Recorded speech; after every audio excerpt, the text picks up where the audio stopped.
Here we go, folks. We have two clips from Bill Maher's show where he tries to act like he is the voice of reason, calling out the problems with both sides. And while he's able to accurately diagnose the problems with the left and how crazy they are, when it comes to assessing the right, he is completely off the mark, as he is unable to get out of his leftist talking points and echo chambers.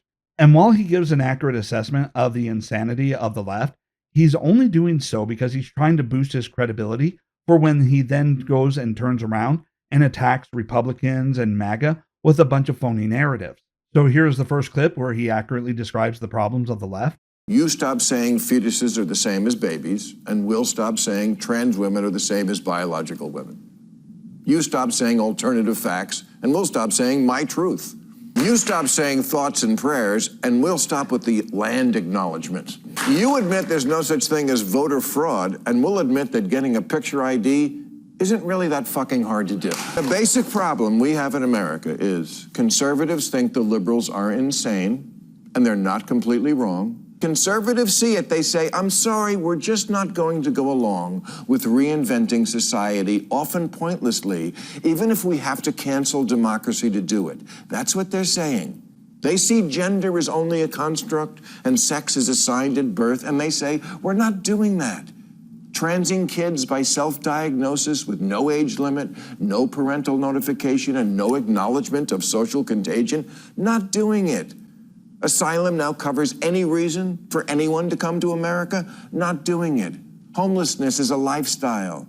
Natural immunity doesn't count anymore. Whiteness is toxic. Penises in women's prisons. Welcoming the intifada. We're not doing it.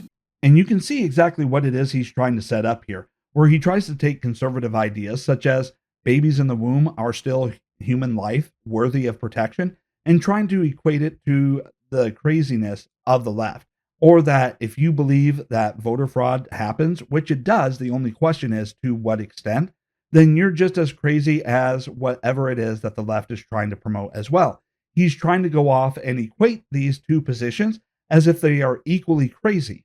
And that all goes back to the both sides game that the left tries to play, as they are unable to defend their indefensible positions. So all they can do is try to convince you that the other side is just as crazy or crazier than they are.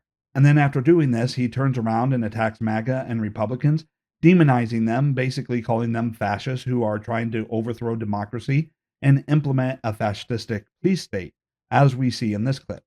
Which brings me to my friends on the right, to whom I say, becoming an authoritarian police state, that's not going to work for you either. You keep saying the left is more approving of political violence. Well, who do you think that's going to be aimed at? You must know that we are really on the edge of a dictatorship here. A country where we censor the media, disappear people, use the legal system to excuse friends and punish enemies, have a secretish police, hang banners of the dear leader on buildings, sue newspapers, and declare war without mercy on windmills. You know that's all crazy too, right? And you can see false narrative after false narrative.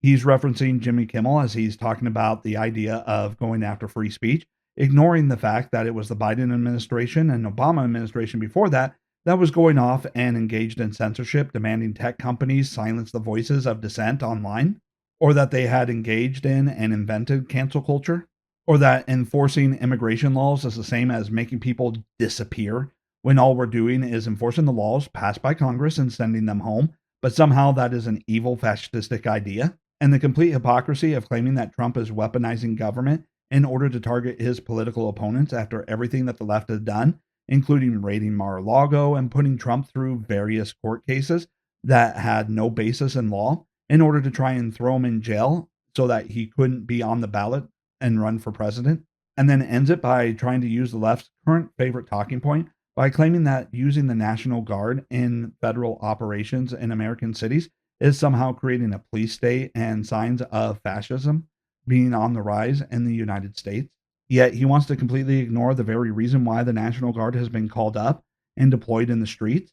They're not there carrying out operations themselves, but rather they are there to provide protection and support to federal agents who have been facing increasing violence from the left as they are being physically targeted, assaulted, and threatened, and that their vehicles are being damaged, firebombed, and having their tires slashed. Just have a look for yourself.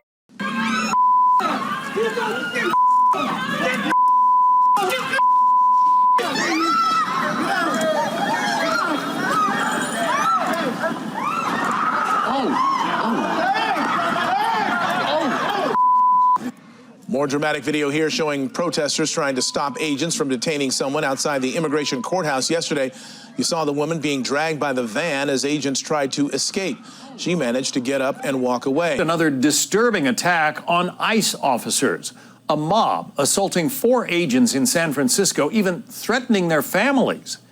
So to sum it up, it appears that Bill Maher's entire viewpoint here is that using the National Guard to protect our federal agents who are just doing their job of enforcing federal immigration laws, doing that is fascistic and wrong, and that we need to stand up to Trump and say, no more protecting our federal agents doing their job.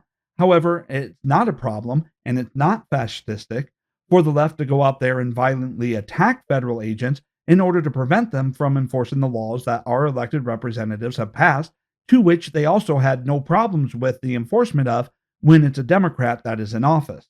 And this is the guy that the left holds up as an intellectual, the reasonable centrist, the kumbaya, let's all come to the middle.